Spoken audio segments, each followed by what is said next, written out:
All right, today, Arash, you probably didn't think that we were going to start the conversation with Atlantic Senior Hockey, but that's, I guess, where Sharky... Hold on. When I hear Arash was kind of right a couple of weeks ago, Sharky, you make it sound like, well, the clock's right twice a day, too. You know what I mean? That is true. It is true. Yeah, you are right. How did you know? Yeah, you've seen my betting history, obviously. No, it's just I've followed some of the advice you've given me, and it hasn't gone well. Yeah. No, I remember.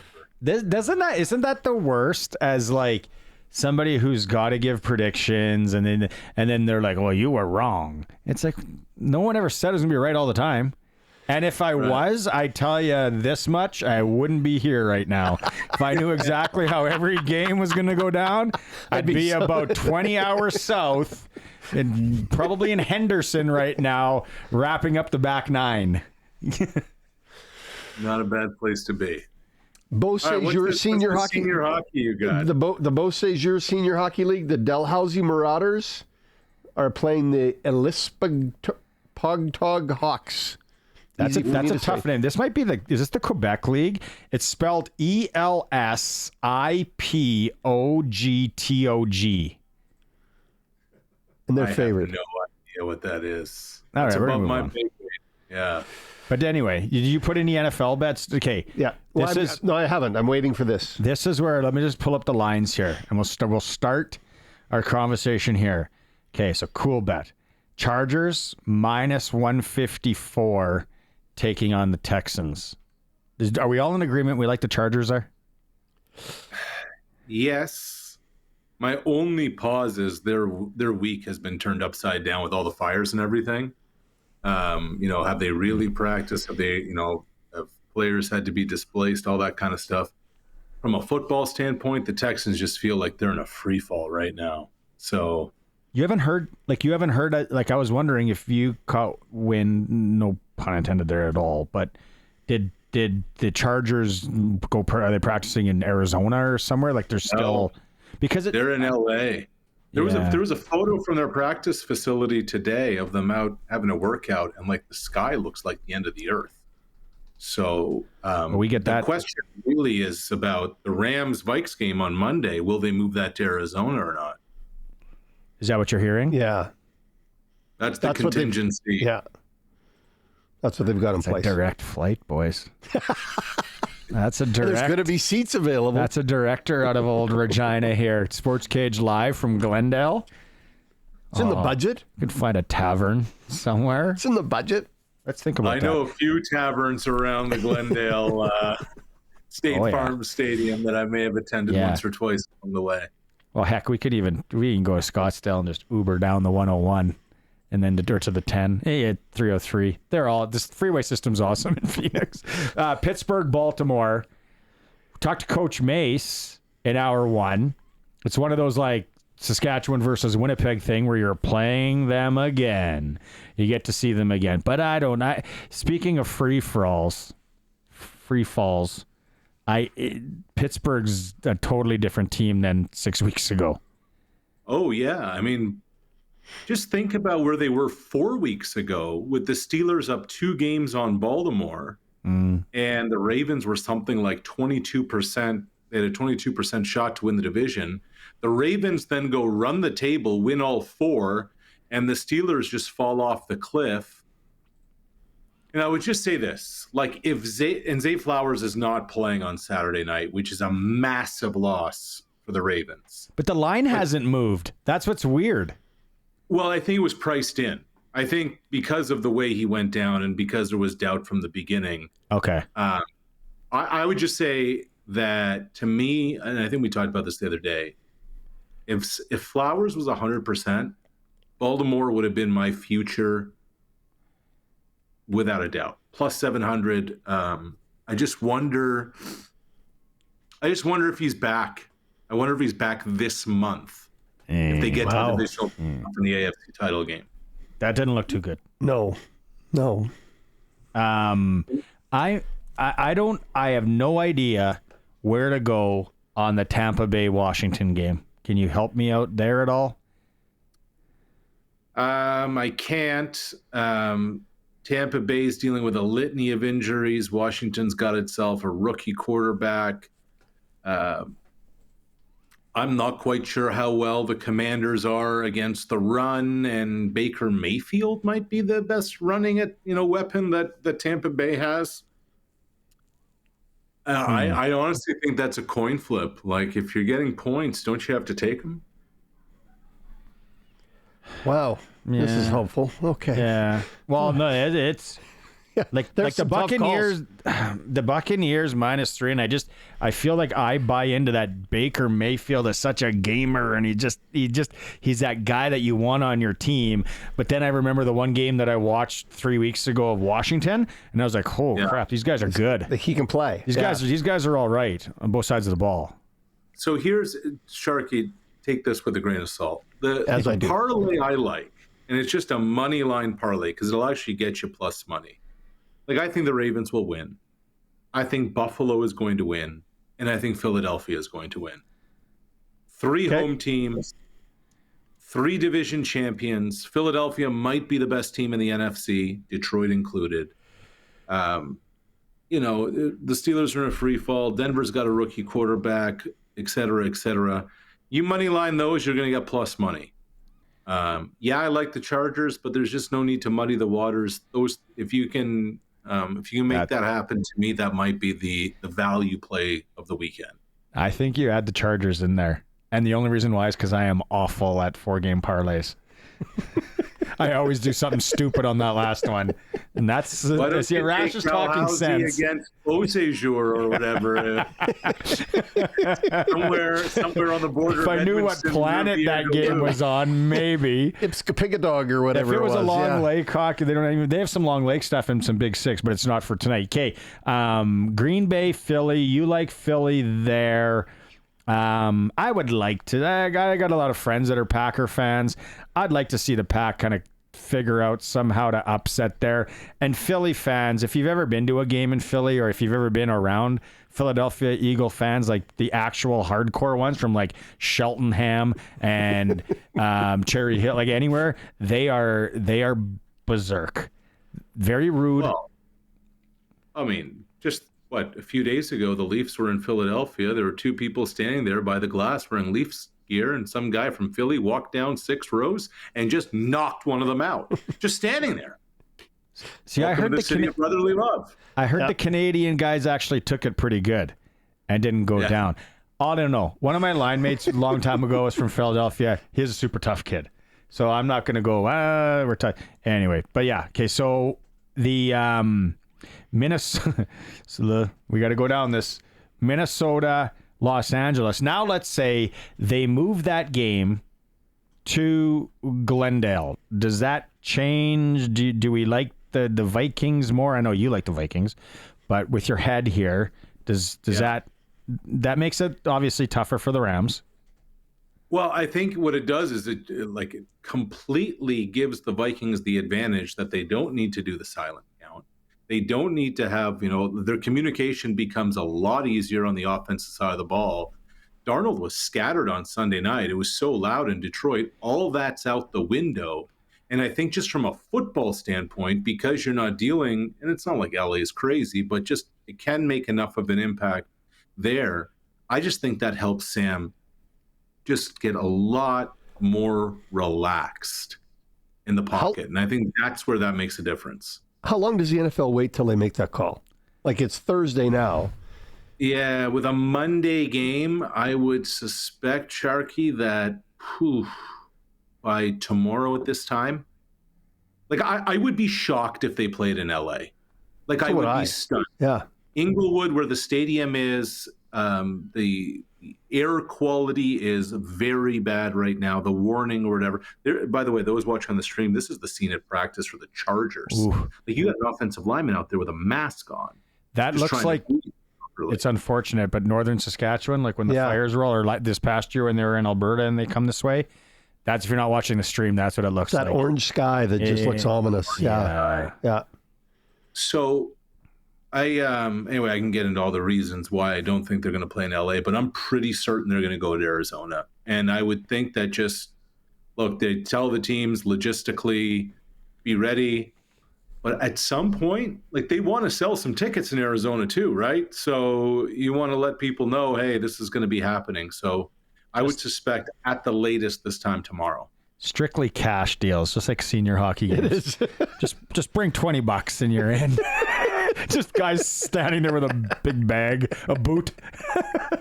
The problem is the tall beers in that stadium are $18, you know? So Yeah, no, it's geez, that's going to be interesting. You know what they have at the bottom? If you go on the Cool Bet, I was just noticing the NFL wildcard round specials. Most passing yards. Sam Darnold is the favorite at plus 425. ooh. I know. Josh Allen's plus 1,000. For the most passing yards? Yeah. Huh. Justin Herbert plus 950. Like, there's value all over the place there, especially with Herbert and Darnold, because one, Harbaugh likes the deep ball, likes to sling it. The other is with Jefferson, Addison, TJ Hawkinson, the Vikings' run after catch is valuable. Well, most receiving yards, Justin Jefferson is the favorite, plus 450. Lad McConkey, plus 1,200. Wow. Yeah. Some value there, my man. There is. There's some plays there. Oh, a guy might have to sit on the couch today and really decipher this. Oh. You know what the problem with that is? You're so happy with Lad McConkey having a huge day, Saturday first game, and then nothing happens in Baltimore, Pittsburgh. You come out unscathed through 3 games on Sunday, and then it's Cooper Kupp, Puka Nacua, Jordan Addison, and Justin Jefferson, the gauntlet waiting for you on Monday night. Yeah, that's a good point. Okay, some CFL news. We'll get into Rick Campbell, but the Riders, it's official, sign Jake Mayer to a 1-year deal. Really no surprise, Arash. No, and it's just, at this point, everybody knows what the situation is. It's Trevor Harris's job. Jake's the number 2. He's got the relationship. He's got the understanding with Mark Mueller. They speak the same language. They know the system. The terminology is very similar. I would have to think, and I don't know what's happening in Toronto with the whole Arbuckle situation. I don't know where Chad Kelly's health is. But I would have to think that the Riders right now, as we sit here on the 9th day of January, have the best 1-2 starter backup combo in the league right now. Oh, hot take. Yep, I agree. Yeah. I agree. Yeah. I mean, now 5.5 months from now that can change, but you have 2 guys who've started. You have 2 guys who are vets. You have 2 guys who understand the league and the dynamic of all of it. Onwards. We might have the best 1, 2, 3. Well, around. Definitely 3. If it's, Nobody's going to be that deep. If Shea stays around, maybe he might go somewhere else. Okay, so Rick Campbell. Yeah. It's a lot like, I think if you're working at Costco, and it's almost like the guy that used to be the boss, and then now all of a sudden he's in the back with you on a pallet jack, slinging it. Yeah. He goes head coach, and then special teams coach. Unless he's close to retirement, then that's not a bad play. It's an interesting one, isn't it? It is, except let's remember how Ottawa's season just went. They started on fire. What were they, 8-3 or something like that? They were off a great start. 8-2. And then what happened? They fell off the cliff.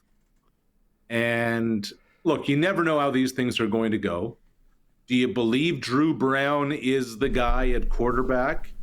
If he is, and he's going to take a big step forward next year, this won't be even part of the discussion, except Bob Dice is on an expiring contract as head coach.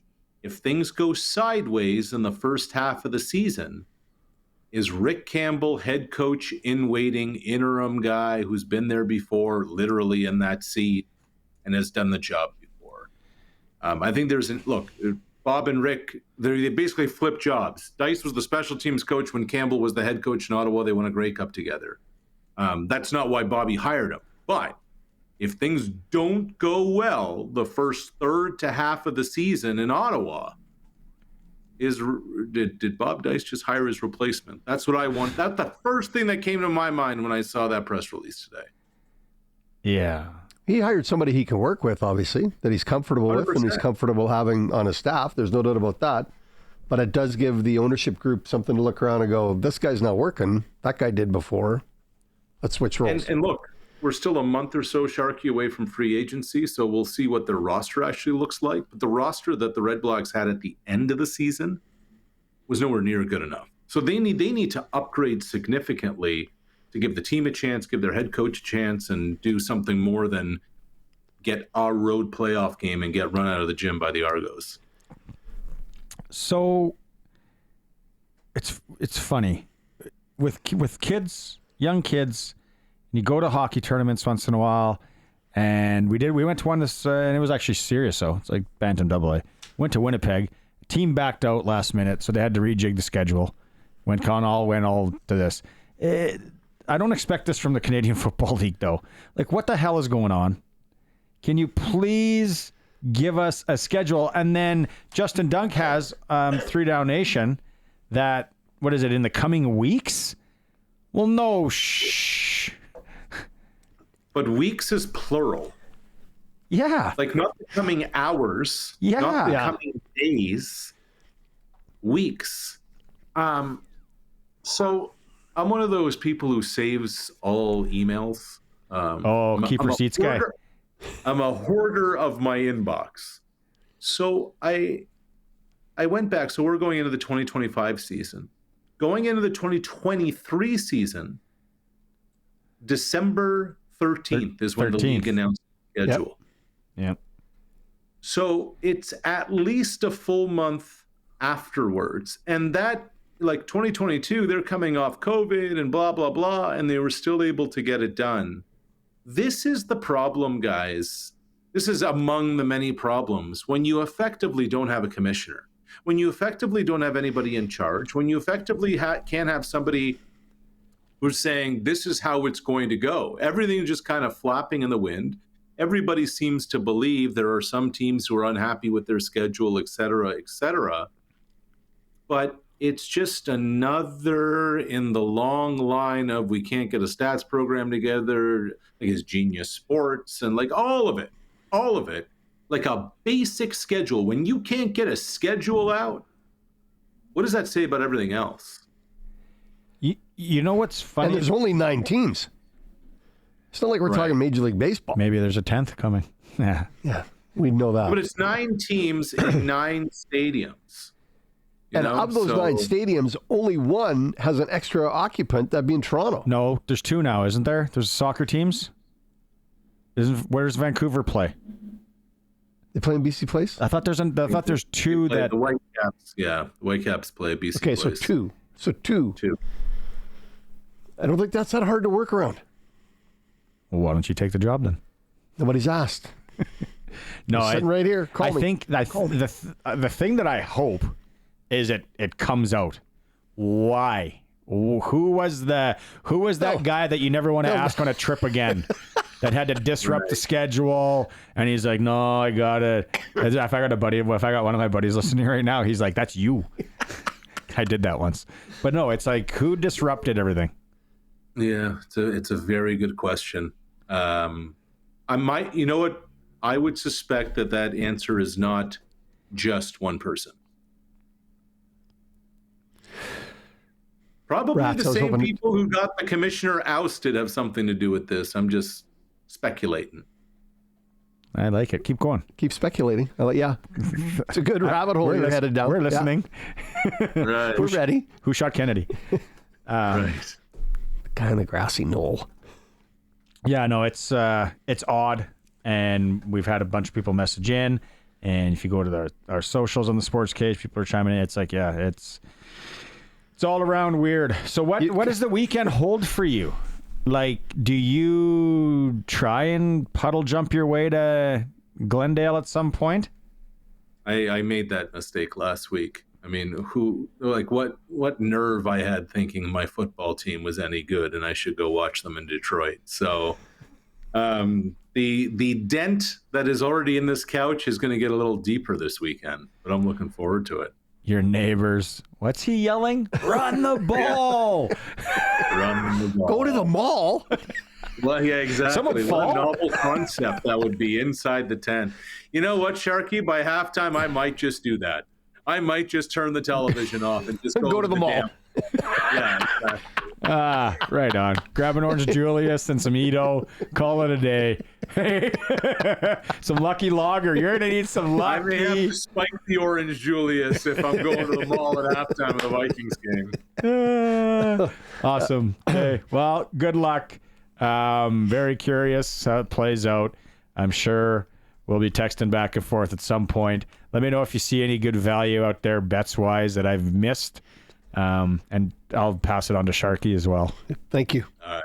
You got it. Thanks, guys. Have a great weekend. Thanks, Arash. Coast to Coast with Arash Madani for Brian Golly and Smart Investing Solutions.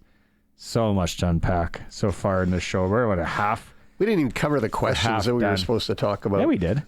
Oh, yeah, some of them we did. Okay, let's take a quick break. We come back. Clutch Performer time.